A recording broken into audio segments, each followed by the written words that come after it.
So hello everybody, Namaste and welcome back to my YouTube channel Job and Scholar. I am Dr. Kamika Chaudhary and I am an assistant professor in a government PG college. So आज की इस video में हम बात करेंगे उन vacancies की जो कि आपकी आई हैं एरीज नैनीताल में. सो ये एरीज नैनीताल क्या है? एरीज आपका है Aryabhatta research institute of observational sciences. तो इसकी आपने शॉर्ट फॉर्म एरीज बनाई है. ये एक आपका ऑटोनोमस इंस्टीट्यूट है जो आपका department of science and technology which is your DST के अंदर गवर्नमेंट ऑफ इंडिया के अंदर आता है. ठीक है, ये इंस्टीट्यूट आपका कहाँ पे लोकेटेड है? ये इंस्टीट्यूट आपका एक बहुत अच्छी लोकेशन जिसे हम नैनीताल कहते हैं वहां पे लोकेटेड है एंड जो कि आपका उत्तराखंड में है ऑब्वियसली. ठीक है, तो इस इंस्टीट्यूट में आपकी वैकेंसीज आई है administrative and the technical post. सारी रेगुलर वैकेंसीज हैं. इन सारी वैकेंसीज के जो भी डिटेल्स हैं, क्या लास्ट डेट है, क्या आपकी एजुकेशन क्वालिफिकेशन है, वो हम इस वीडियो में चेक करने वाले हैं. तो चलिए फटाफट से देख लेते हैं. First of all we will see कि कौन कौन सी आपकी वैकेंसीज यहाँ पे प्रेजेंट है. तो ये आपका एडवर्टाइजमेंट है जो आपका एरीज यहाँ पे आप देख सकते हैं ARIES एरीज की वेबसाइट पे प्रेजेंट है. राइट, तो इस एडवर्टाइजमेंट में हम क्या देखेंगे, यहाँ देख लीजिए एडमिनिस्ट्रेटिव एंड टेक्निकल रिक्रूटमेंट 2025. सबसे पहले जो पोस्ट है आपकी वो है आपकी लेबोरेटरी असिस्टेंट पे लेवल 2 की पोस्ट है जिसमें आपकी एक वैकेंसी है and total is also 1 and वो वैकेंसी आपकी अनरिजर्व की वैकेंसी है. Then after that we have junior engineer assistant pay level 4 and इसमें आपकी टोटल कितनी वैकेंसीज है? 7 वैकेंसीज है. बाइफर्केशन आप यहाँ पे चेक कर सकते हैं. Then junior scientific assistant which is your pay level 4 की वैकेंसी. इसमें आपकी टोटल 3 पोस्ट यहाँ पे प्रेजेंट है. Then engineering assistant pay level आपका 5th होगा इसमें एंड इसमें आपकी 4 वैकेंसीज प्रेजेंट है. Scientific assistant library pay level 5 ही है, इसमें आपकी 2 वैकेंसी है. Senior scientific assistant pay level 6 में 4 वैकेंसी है. Then senior scientific associate which comes under your pay level 7 and इसमें आपकी 2 वैकेंसी है. के पास है senior scientific assistant which is your pay level 6, इसमें आपकी 4 वैकेंसी है रेगुलर बेसिस पे. सीनियर साइंटिफिक एसोसिएट पे लेवल 7 की जॉब है जिसमें आपकी 2 वैकेंसी है, बट ये दोनों वैकेंसी आपकी किस में आती है?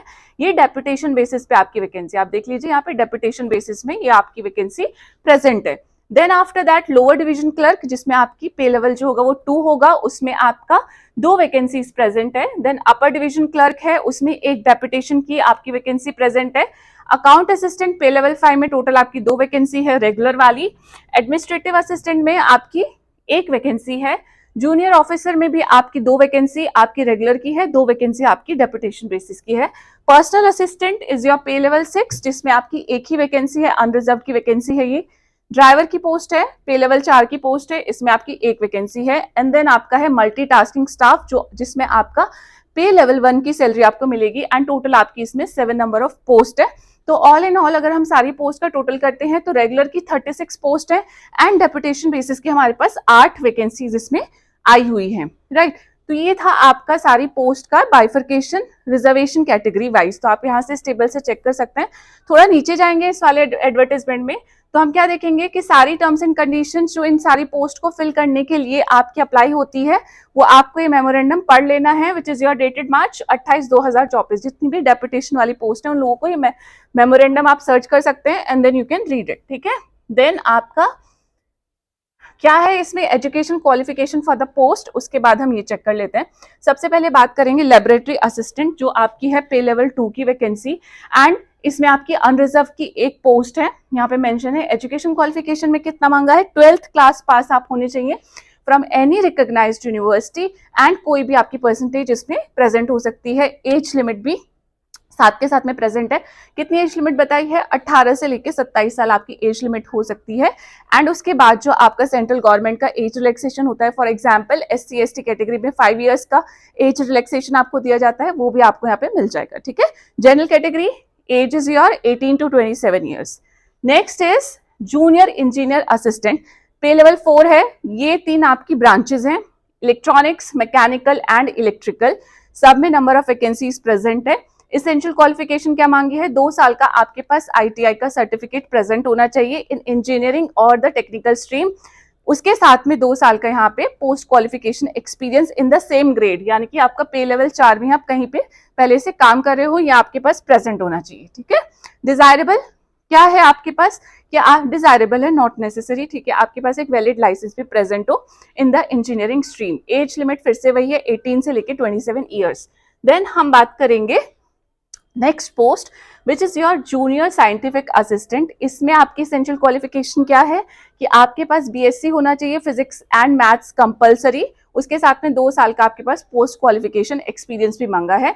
ये आपकी नंबर ऑफ पोस्ट है, एज लिमिट फिर से सेम है। देन हमारे पास है इंजीनियरिंग असिस्टेंट की पोस्ट। ये सारे आपके सब्जेक्ट्स हैं जिनमें ये पोस्ट आई हुई है, ठीक है। Electronics, computer science, engineering, civil, electronics, electrical, electronics फिर से, हाँ, ये सारे आपके सब्जेक्ट्स हैं एंड ये है आपकी एसेंशियल क्वालिफिकेशन। ये ऑन डायरेक्ट रिक्रूटमेंट, ठीक है। ऑन डायरेक्ट रिक्रूटमेंट वालों के लिए क्या है क्वालिफिकेशन, 3 साल का कम से कम डिप्लोमा आपके पास प्रेजेंट होना चाहिए इन सारी ब्रांचेस में, चाहे वो सिविल हो, इलेक्ट्रॉनिक्स हो, मैकेनिकल, इलेक्ट्रिकल, कंप्यूटर, मतलब इसमें से एक ब्रांच में होगा आपके पास ऑब्वियसली, ठीक है। एंड उसके साथ साथ में आपके पास 3 साल का एक्सपीरियंस भी इसमें मांगा गया है। एज आपकी 18 से 27 साल है। देन जो लोग डेपुटेशन पे आना चाहते हैं उनके लिए ये क्वालिफिकेशन है। डेपुटेशन के लिए पोस्ट आपके सिर्फ इलेक्ट्रॉनिक्स में प्रेजेंट है, ठीक है। इसमें क्या मांगा है कि 2 साल का ITI certificate in any engineering technical stream with minimum 2 years post qualification experience, and ये उसके बाद 5 साल का एक्सपीरियंस इसमें मांगा गया है। सो अभी ऐसा नहीं है कि सारी पोस्ट में आप एक्सपीरियंस वाली पोस्ट के बारे में बात करूंगी मैं, आगे हम वीडियो में देखेंगे कि कुछ ऐसी वैकेंसीज भी है जहां पे आपका एक्सपीरियंस नहीं मांगा गया है, ठीक है। तो दोनों ही तरीके की पोस्ट इसमें प्रेजेंट है आपकी, एक्सपीरियंस भी, नॉन एक्सपीरियंस भी। जैसे हम बात करेंगे अभी सीनियर साइंटिफिक असिस्टेंट की पोस्ट, ठीक है, उसमें आपका कोई एक्सपीरियंस नहीं मांगा गया, सिर्फ आपके पास बैचलर्स की डिग्री होनी चाहिए in your science with physics, chemistry and maths, and plus उसमें आपका 60% मार्क्स आपने अटेन किया हो। एज लिमिट आपकी 18 से लेकर 30 ईयर्स है यहाँ पे, ठीक है। तो इस पोस्ट के लिए आपका कोई एक्सपीरियंस नहीं है, आपके पास बीएससी या जो भी आपकी बैचलर्स की डिग्री हो वो उसमें आपके पास फिजिक्स, केमिस्ट्री, मैथ्स प्रेजेंट होना चाहिए, ठीक है। देन सीनियर साइंटिफिक एसोसिएट के लिए फिर से डेपुटेशन की पोस्ट वालों के लिए आपका क्या है 5 साल का एक्सपीरियंस है plus bachelors degree in science, physics, chemistry and maths with 60% of the marks, and maximum age limit देख लीजिए इसमें 56 ईयर्स है, ठीक है। देन हमारे पास है lower division clerk. Lower division clerk में हमारे पास क्या है 12th पास मांगा है, टाइपिंग स्पीड मांगी है 35 वर्ड्स पर minute in English and 30 words पर minute in Hindi, right. Age limit है 18 से लेके 27 ईयर्स। देन डेपुटेशन है अपर डिवीजन क्लर्क के लिए, उसमें 12th पास ही मांगा है, ठीक है, एंड उसी के साथ साथ में आपकी टाइपिंग लिमिट जो है वो भी सेम है।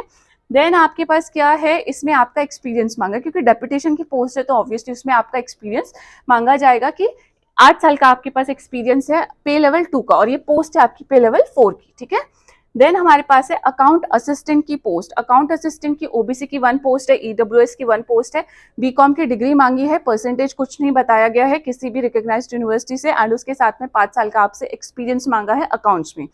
देन डिजायरेबल भी कुछ बताया गया है कि preference will be given to SAS qualified और the CA qualified candidates, right. Then we will see administrative assistant की पोस्ट। तो एडमिनिस्ट्रेटिव असिस्टेंट जो है आपका डायरेक्ट रिक्रूटमेंट जिनका होगा उनके लिए बैचलर्स की degree from a recognised university. Desirable है कि आप आपके पास एक्सपीरियंस हो, दिस इज जस्ट डिजायरेबल, कोई इसमें एक्सपीरियंस आपका नहीं मांगा है। एज लिमिट आपकी 18 से लेकर 27 साल यहाँ पे रखी गई है। एंड डेपुटेशन वालों के लिए क्या बोला है कि ऐसी सेम पोस्ट पे आप पिछले 5 साल से काम कर रहे हो, ठीक है, तो वो लोग भी अप्लाई कर सकते हैं। जो लोग फॉर एग्जांपल डेपुटेशन पे, कुछ लोगों का क्या होता है कि they just wanted to change the place, कहीं और किसी जगह पे ऐसी पोस्ट पे काम कर रहे हैं, लेकिन कुछ अगर जिनका कोई फैमिली चीजें हैं या जो भी आपके कॉन्स्टेंट है जिनकी वजह से they wanted to come to the Uttarakhand and specially to Nainital only, तो वो लोग क्या कर लेते हैं कि प्लेस भी स्विच हो जाता है एंड आपकी काम करने की जगह भी स्विच हो जाती है, राइट।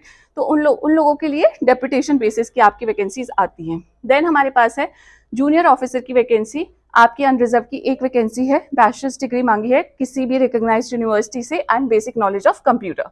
देन ओबीसी की एक पोस्ट है, इसमें डेपुटेशन का आप देख लेंगे कि सेम पोस्ट आपके पास है, 6 साल से आप ऐसी पोस्ट में काम कर रहे हैं। देन पर्सनल असिस्टेंट है, बैचलर्स डिग्री मांगी है, 80 वर्ड्स पर मिनट शॉर्ट हैंड की आपके पास स्पीड होनी चाहिए इन इंग्लिश, एंड उसके बाद आपके पास क्या है typing speed 35 words in English and 30 words in Hindi and so on without any experience. Age है आपकी 18 से लेकर 30 साल, ठीक है। ड्राइवर की पोस्ट में सिर्फ मैट्रिकुलेशन मांगा गया है, आपके पास ऑब्वियसली एक वैलिड ड्राइविंग लाइसेंस प्रेजेंट होना चाहिए।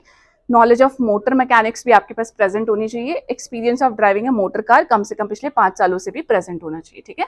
देन हमारे पास है मल्टीटास्किंग स्टाफ की वैकेंसी नॉन टेक्निकल, जिसमें आपका क्या मांगा है, एसटी की एक वैकेंसी है, उसमें सिर्फ मैट्रिकुलेशन मांगा गया है, इक्विवेलेंट या उसी के इक्विवेलेंट कोई भी क्वालिफिकेशन फ्रॉम रिकॉग्नाइज्ड बोर्ड, ठीक है। एंड इन सारे सब्जेक्ट्स या स्ट्रीम्स में टेक्निकल स्टाफ भी चाहिए आपको, multitasking, electronics, mechanics, instrument mechanic, technician, computers, ठीक है, electrician, power, mechanical, welding, computer नहीं है इसमें, उसमें सिर्फ आपका क्या मांगा है, ITI equivalent from recognised board. ARIES will conduct the skill test in the concentrate, तो इन सब में आपका स्किल टेस्ट कंडक्ट कराया जाएगा। एज लिमिट आपकी 18 से 25 साल रखी गई है। तो ये सारी थी आपकी एजुकेशन क्वालिफिकेशन हर एक पोस्ट के सामने जो यहाँ पे आई हुई है। तो जिन लोगों के पास में ये एजुकेशन क्वालिफिकेशन है अलॉन्ग विद दैट एक्सपीरियंस भी प्रेजेंट है, तो वो सारे लोग यहाँ पे जरूर अप्लाई करें, ठीक है।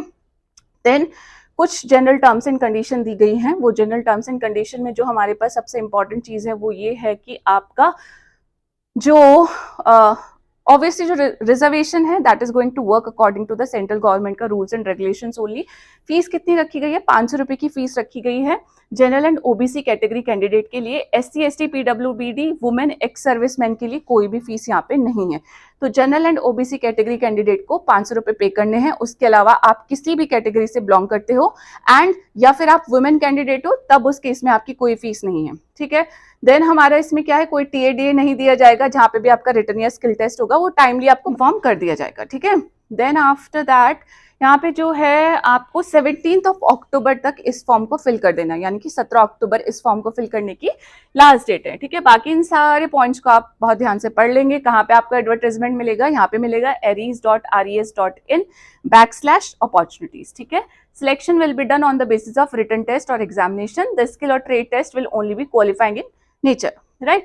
Then टाइमली आपको इस सब के बारे में इंफॉर्मेशन मिल जाएगी। हाउ टू अप्लाई के लिए आपके 2 स्टेप है, सबसे पहले रजिस्टर करना है एंड फिर आपको एक ही गो में क्या कर देना है, फॉर्म फिल कर देना है। रजिस्टर करने के बाद फॉर्म फिल करने का लिंक आपकी ईमेल आईडी पे भेज दिया जाएगा, तो आप अपनी ईमेल आईडी को एक्सेस करेंगे एंड वहां पे जाके क्लिक करेंगे तो आपका फॉर्म जो है ओपन अप हो जाएगा, उससे आप उसके बाद फिल कर सकते हैं, ठीक है। तो ये थे कुछ इंपॉर्टेंट डिटेल्स। बाकी यहाँ पे एम्प्लॉयमेंट न्यूज में जो नोटिफिकेशन आया है वो भी प्रेजेंट है, वो आप चेक कर सकते हैं एंड उसके बाद उसे पढ़ के भर सकते हैं। उस नोटिफिकेशन में भी सारी यही आपकी इन्फॉर्मेशन है। ये जो मैंने वेब पेज खोला हुआ है इसका लिंक आपको डिस्क्रिप्शन बॉक्स में मिल जाएगा, वहां जाके चेक कर लीजिएगा, अपनी क्वालिफिकेशन देख लीजिए, अपना एक्सपीरियंस देख लीजिए। नॉन एक्सपीरियंस्ड वाले अपने अकॉर्डिंग, अपनी क्वालिफिकेशन के अकॉर्डिंग इसमें पोस्ट देख सकते हैं। बहुत सारी पोस्ट प्रेजेंट है वैसी भी, ठीक है। बहुत सारे नहीं कहूँगी, कुछ पोस्ट प्रेजेंट है वैसी भी, ठीक है। तो this video is about all these vacancies into the Aries.